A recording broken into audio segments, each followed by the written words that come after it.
An tɛ sɛgɛn an tɛ ɲinɛ aw foli la mali kunnafoni kanubagaw mali kɔnɔ yan ka taga se mali kɔkan ma bi ye sibiri ye zuye kalo tile tan ani kelen san 20 ani wɔɔrɔ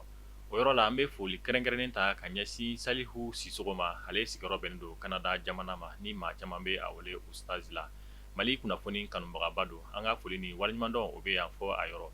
bi ye sibiri ye zuye kalo tile tan ani kelen san 20 ani wɔɔrɔ a y'aw bisimila mali kunnafoni ka don kibaruya olu kɛnɛ kan.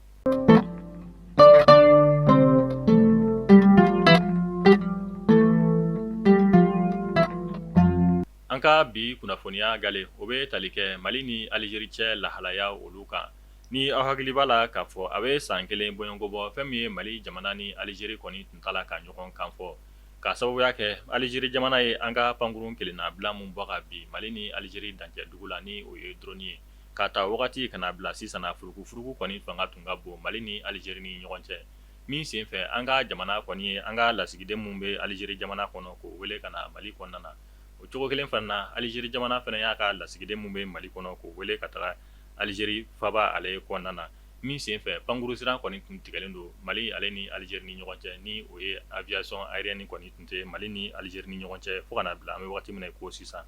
nka kunun juye kalo tile tan san 2026 ani wɔɔrɔ mali jamana ye kunnafoniya di kɛ k'a fɔ ko mali ni alizeri jamana seginna k'i tɛgɛ di ɲɔgɔn ma kokura jamana fila ni ɲɔgɔn cɛ bolo di ɲɔgɔnmaya hukumu kɔnɔna na ni ka baaraɲɔgɔnya kɔni sabati o de hukumu kɔnɔna na donna nataw la mali ka lasigiden minnu ni a tun bɛ alizeri faba ale kɔnɔna na ale bɛna segin ka taa alizeri ka olu fɛ yen nɔ alizeri fana ka lasigiden minnu ni a tun bɛ mali kɔnɔna na o bɛna segin ka na an ka jamana kɔnɔna na yaasa ni jamana fila bɛ se k'u tɛgɛ di ɲɔgɔn ma ni ka baara caman olu sabati u ni ɲɔgɔn cɛ hukumu kelen fana na fɛn min ye pankurun sira olu kɔni bɛna dayɛlɛ mali ni alizeri ni ɲɔgɔn cɛ kunnafoniya dira an ka jamana kɔni gouvernement fɛ kunun juye kalo tile tan san 2026 ani wɔɔrɔ an b'a fɔ ala ka bɛn ani kelenya sabati an ka jamana ale kɔnɔna na an bɛ taga kiriko kunnafoniya olu kɔnɔna na mali ka service de renseignement ɲɛmaakɔrɔ ni a bɛ wele ko kasim goyita ale ka kiriw bolodalen don ka bila juye kalo tile tan ani naani natɔ san 2026 ani wɔɔrɔ hakili lajiginna kasim goyita ale tun ye an ka service de renseignement ɲɛmaakɔrɔ ye a nɔminɛla an ka jamana kiri tigilamaw fɛ k'a tun bɛ fɛ ka dankari kɛ jamana ka yɛrɛya la ni o ye complot contre d'État o de hukumu kɔnɔna na ale kɔni nɔminɛna ka fara maa saba wɛrɛw kan an bɛ wagati min na ko sisan a ka kiriw bolodalen don ka bila juye kalo tile tan ani naani natɔ san 2026 ani wɔɔrɔ an ka jamana kiri tigilama olu fɛ alamisa tɛmɛnen ni o bɛnna juye kalo tile 9 ma san 2026 ani wɔɔrɔ Belgique jamana ye a ka lasigidenso datugu ka bɔ an ka jamana ale kɔnɔna na kunnafoniya dira Belgique jamana ka lasigidenso ɲɛmaa fɛ ni o ye Arnold Duse ye ka jira k'a fɔ ko Belgique jamana ka lasigidenso mun tun bɛ an ka jamana faba kɔnɔna na u kɔni ye o datugu ka bɔ mali kɔnɔna na a tilara tuguni ka jira k'a fɔ ko ni lasigidenso kofɔta mun ni Belgique jamana ye a datugu ka bɔ an ka jamana kɔnɔ ko t'a jira k'a fɔ ko bolodiɲɔgɔnmaya tɛ kɛ mali ni Belgique jamana ni ɲɔgɔn cɛ a y'a jira k'a fɔ a ka kuma olu kɔnɔna na ko mali ni Belgique jamana kɔni bɛna baara olu kɛ ɲɔgɔn fɛ hali ni o y'a sɔrɔ Belgique jamana kɛlen don k'a ka lasigidenso datugu ka bɔ an ka jamana ale kɔnɔna na ko mali ni Belgique kɔni b'i tɛgɛ di ɲɔgɔn ma halisa a ka baaraw waleya u ni ɲɔgɔn cɛ Anefis Janjo o kɔni ma ja jatigɛ wale tigilamaw la FLA Jenim ka fara u dɛmɛbaga jɛkulu kan kunun juye kalo tile tan san 2026 ani wɔɔrɔ an ka wolomasiri tabaw ka ɲɛma état major général des armées a ye kunnafoniya di kɛ k'a fɔ ko an ka finitigilakaw dagayɔrɔ min tun bɛ Anefis dugu kɔnɔna na jatigɛ wale tigilamaw ye bingani wale mun ta ni ka nin yɔrɔ kofɔlen in sɛgɛrɛ min kɛra sababu ye an ka wolomasiri tabaw olu kɔni ye convoi dɔ labɛn Gawo dugu kɔnɔna na ni ka wuli k'i kunda Anefis kan convoi in kɔni tagatɔ fɛn min ye jatigɛ wale tigilamaw kɔni tun ye embuscade caman kɔni da nin convoi kofɔlen in ɲɛ an ka wolomasiri tabaw ka baara ɲɛdɔn sababu u kɔni ye faraku 15 kɛ jatigɛ wale tigilamaw kan Anefis marabolo Tabrichat ka taa se Sevare ma min kɛra sababu ye ni ka jatigɛ wale tigilamaw ka bolimafɛn 12 kɔni bɔ baara la ani fɛn min ye jatigɛ wale tigilama 100 ni kɔ o de fagara an ka wolomasiri tabaw fɛ convoi in tagatɔ Anefis dugu kɔnɔna na an bɛ wagati min na ko sisan kunnafoniya olu y'a jira k'a fɔ an ka wolomasiri tabaw ka convoi mun ni a bɔra Gawo ni k'i kunda Anefis kan convoi in kɔni sera Anefis dugu kɔnɔna na ala ni an ka wolomasiri tabaw ka baara ɲɛdɔn sababu an bɛ wagati min na ko sisan Anefis dugu kɔni minɛlen don an ka wolomasiri tabaw n'u dɛmɛbaga jɛkulu Africa Corps mɔgɔw fɛ an b'a fɔ ala ka sebaya di an ka wolomasiri tabaw olu ma halisa an bɛ to an ka finitigilakaw ka kibaruya olu kɔnɔna na ka sanga ni jatigɛ wale tigilamaw ka bingani wale mun ye an ka finitigilakaw sɔrɔ ANEFIS dugu kɔnɔna na an ka wolomasiri tabaw ka ɲɛma État major général des armées ni o ye Elyse Jean Dawo ale kɔni ye kumana kunun juillet kalo tile 10 san 2026 ka sanga ni an ka wolomasiri tabaw ye baara mun kɛ ANEFIS marabolo kɔnɔna na walasa aw ni ne an ka faamuyali caman sɔrɔ an ka jɛ ni an ka finitigilakaw ka ɲɛma Elyse Jean Dawo ale ka kɔrɔfɔ dɔ olu lamɛn. K'a fɔ ko an ka cɛdenw donna ANEFIS ani a kɛrɛfɛ yɔrɔw u y'o bɛɛ minɛ ka ban tile kelen ni dɔɔni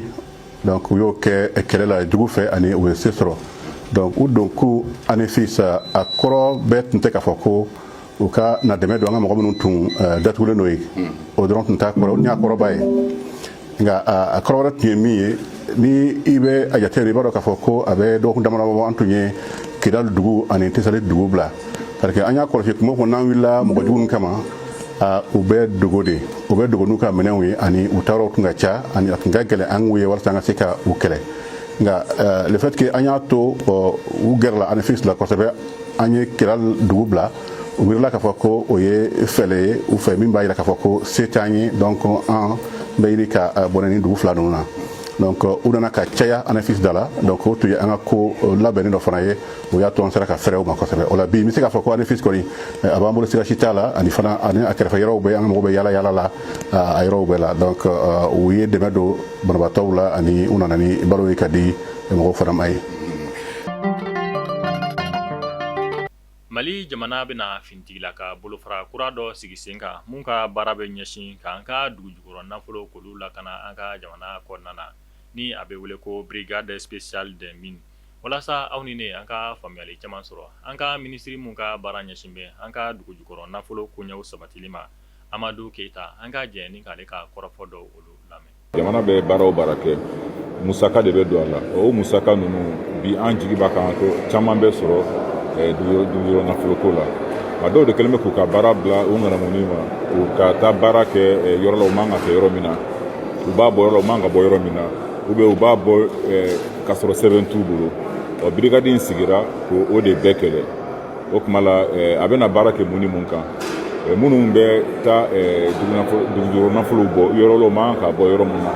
walima k'a bɔ k'a sɔrɔ sɛbɛn t'u bolo minnu bɛ a bɛ fɔ ko produit chimique ni basimafɛnw minnu bɛ olu fɛnɛ baara kɛ ni o ye n'o bɛ ka an ka dugukolow tiɲɛ k'an ka bajiw tiɲɛ k'an ka forow tiɲɛ u bɛna o fɛnɛ kɛlɛ minnu fɛnɛ bɛ n'u ye sanu bɔ n'u b'a yurugu feere u b'olu fɛnɛ kɛlɛ minnu bɛ minɛnw dilan hali dugu kɔnɔna la u bɛ se ka taa don o kan ka o minɛnw minɛ ka dilanna ninnu minɛ n'a sɔrɔ a kɛra yurugu sira fɛ brigade ni fangaba de bɛna k'a la an jigi b'a kan n'a y'a ka baara daminɛ a bɛna kɛ sababu ye ka ko caman ɲɛnabɔ olu ka sanuko la o kɔrɔ min ye ka fɛn o fɛn bɛ ka kɛ yurugu la k'o bɛɛ kɛlɛ.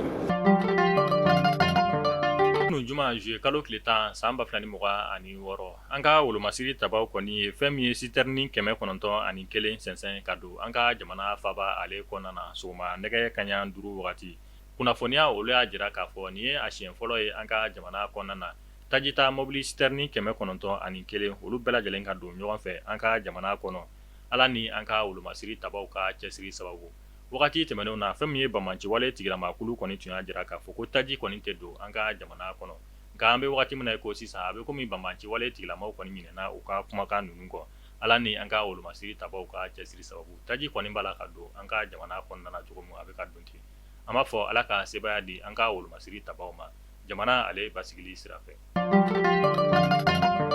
An bɛ taa Keɲebakaw olu fɛ yen nɔ kamalenni mun kɛra sababu ye ni ka bese kɛ ka wolofa tigɛ ka fara balimakɛ maa fila wɛrɛ olu kan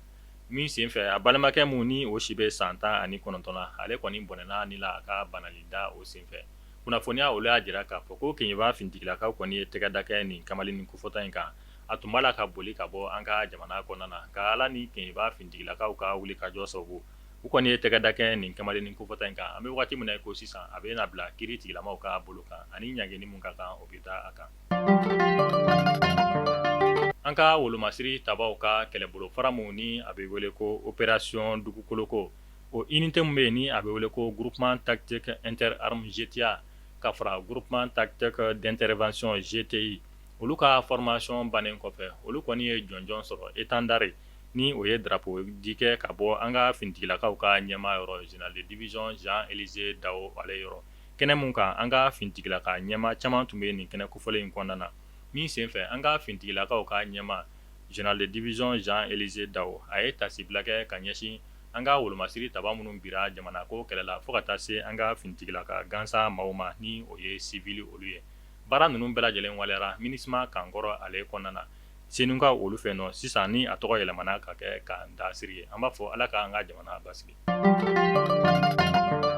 kunun juma juillet kalo tile 10 san 2026 nɛgɛ kaɲan 15 wagati fɛn min ye baki kimɛli jaabi olu kɔni bɔra an ka jamana fantan ani 4 bɛɛ lajɛlen kɔnɔna na kunnafoniya olu y'a jira k'a fɔ a tun bɛ t'i jɔ candidat maa 300 ani kɔ olu de tun bɛ san 2026 baki nɔfɛ an ka jamana kɔnɔna na jaabi olu bɔlen kɔfɛ kunnafoniya olu y'a jira k'a fɔ ko fɛn min ye maa 122 ani kɔ olu de ye baki sɔrɔ an ka jamana ale kɔnɔna na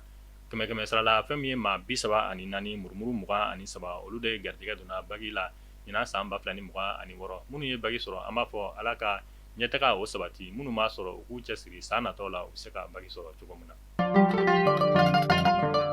ka sanga ni bi sibiri juillet kalo tile 11 san 2026 fɛn min ye jateminɛw olu y'a jira k'a fɔ ko maliden caman kɔni kɛlen don k'a ka orange pisi bɔ u ka telefɔni bara kɔnɔna na walasa k'u ka dusuma kasi jira ka ɲɛsin orange la u y'a jira k'a fɔ ko orange kɔni bɛ forfait feere maliyɛnw ma sɔngɔ mun na o ka ca kosɛbɛ o de hukumu kɔnɔna na bi juillet kalo tile 11 san 2026 jateminɛw kɛlen don k'a jira k'a fɔ ko maa caman kɛlen don k'u ka orange pisi kɔni bɔ u ka telefɔni kɔnɔna na an bɛ waati min na ko sisan ni k'u ka nisɔngoya jira orange mali ale la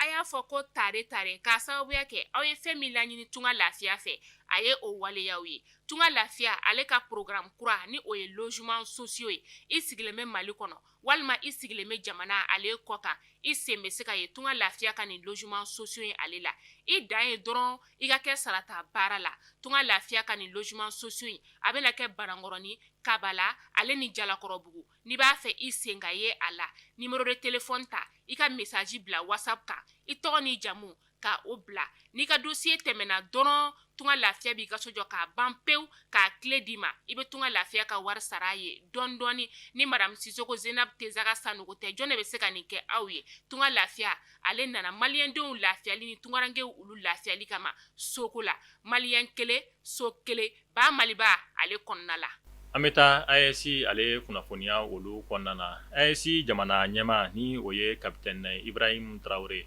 ale ye AES jamana minisiri 3 bisimila kudunko Burkina Faso faba ale kɔnɔna na AES jamana minisiri mun ka baara ɲɛsin bɛ jamana kɔkɔrɔdɔnni ni a lafasali ma ni o ye ministre de la défense ye a y'olu bisimila Burkina Faso a jabala yɛrɛ la Niger jamana ministre de la défense ni o ye général d'armée Salifou Modi ani fɛn min ye général de division Umaru Jara ni ale ye Mali ministre ye fo ka taa se Burkina Faso yɛrɛ jamana ministre ma ni o ye général de division Célestin Sempore a ye ni maa 3 ninnu bisimila yaasa Mali Niger Burkina jamana 3 ninnu bɛ se k'u tɛgɛ di ɲɔgɔn ma halisa don n'a nataw la ka fɛɛrɛ kuraw sigi sen kan AES jamana ka kɛlɛbolo mun ni a bɛ wele ko force unifiée de l'AES o baara olu bɛ se ka waleya cogo min na u bɛ se ka fɛɛrɛ kuraw sigi sen kan cogo min na u bɛ se ka jamana 3 ninnu bɛɛ lajɛlen lakana ka bɔ jatigɛ wale tigilama olu yɔrɔ u kɔni kuma n'o kan fɛn min ye capitaine Ibrahim Traoré a y'a jira ni ministre kofɔlen ninnu na u k'u cɛsiri kosɛbɛ yaasa fɛn min ye Mali Niger Burkina u ka se ka bamaci wale tigilamaw bɛɛ lajɛlen kɛlɛ ka bɔ an ka jamana ale kɔnɔna na an b'a fɔ ala ka sebaya di AES finitigilakaw olu ma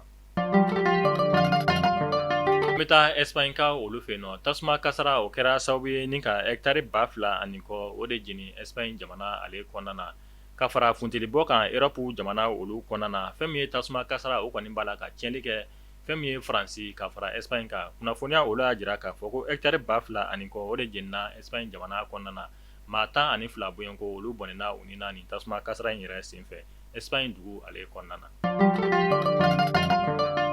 aw minnu tun sɔgɔlen bɛ an na Mali kɔnɔ Mali kɔ kan an bɛ aw fo ka waleɲuman dɔn nin bɛ dansigi kɛ aw ka bi sibiri kunnafoniya olu la mun na sera aw ma aw denkɛ ani aw balimakɛ fɛ Yaya J Samake an b'a fɔ aw k'an bɛn dɔgɔkun nataw la kunnafoniya kura olu kɛnɛ kan ala k'an ka jamana basigi